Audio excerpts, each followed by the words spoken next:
అందరికీ నమస్కారం. నేను ఎప్పుడు ఈ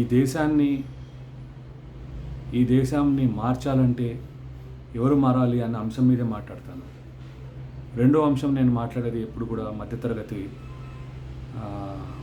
ప్రజల గురించి. ఎక్కువ పాలిటిక్స్ గురించి మాట్లాడతాను. దానికి కారణం ఏంటంటే ఎలక్షన్స్ సమీపిస్తున్నప్పుడు చాలామంది అఫిడవిట్లు సబ్మిట్ చేయడం జరిగింది.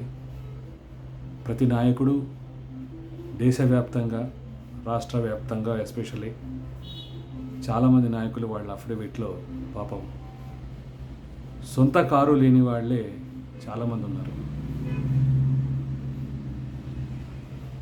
ఇది ఎంత మోసపూరితమైనటువంటిది అనేది నేను అనుకుంటున్నాను. ఎందుకంటే నేను మిడిల్ క్లాస్ కంటే లోయర్ మిడిల్ క్లాస్లో ఉన్నవాడిని. నాకు కూడా ఒక కారు ఉంది. మేబీ నా భార్య పేరు మీద ఉండొచ్చు.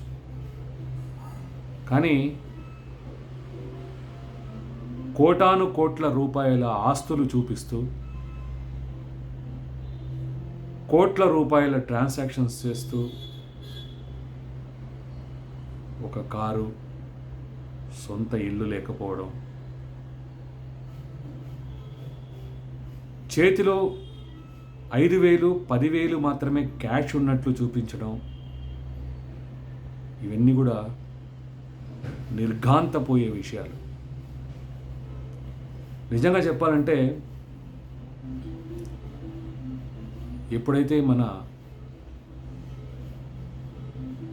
పార్లమెంటు కానీ, తర్వాత రిజర్వ్ బ్యాంక్ కానీ, కొన్ని రూలింగ్స్ కానీ వచ్చిన తర్వాత, ఎప్పుడైతే పాన్ కార్డు, తర్వాత ఆధార్ కార్డు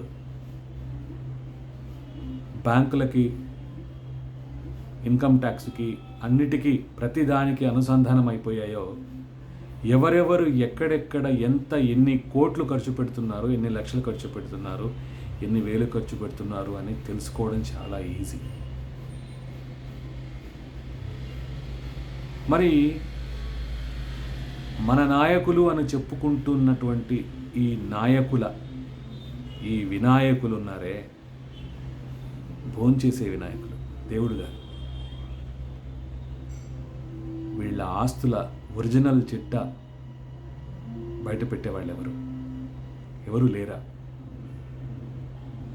అనేది ఇప్పటికీ మిగిలిపోయే ప్రశ్న. పాపం అఫిడవిట్లలో వాళ్ళు చూపించినటువంటి పేదరికం కావచ్చు, వాళ్ళకున్నటువంటి ఎన్నో దౌర్భాగ్యాలు ఉన్నట్టు, ఇవి కాదు. ఇంకా గొప్ప విషయం ఏంటంటే, ఇలా పేజీలు తిప్పే కొద్దీ వెళ్ళే లీగల్ కేసులు కూడా ఉన్నాయి. అసలు ఒక్క కేసు ఉన్నా కూడా ఎన్నికల్లో పోటీ చేయడానికి లేదు అనే రూల్ని ఎందుకు తీసుకురాలేకపోతున్నారు అనేది ఆ పైవాడికే తెలియాలి. మరి మన ఇండియన్ కాన్స్టిట్యూషన్ ఏం చేస్తుందో, మన కోర్టులు ఏం చేస్తున్నాయో,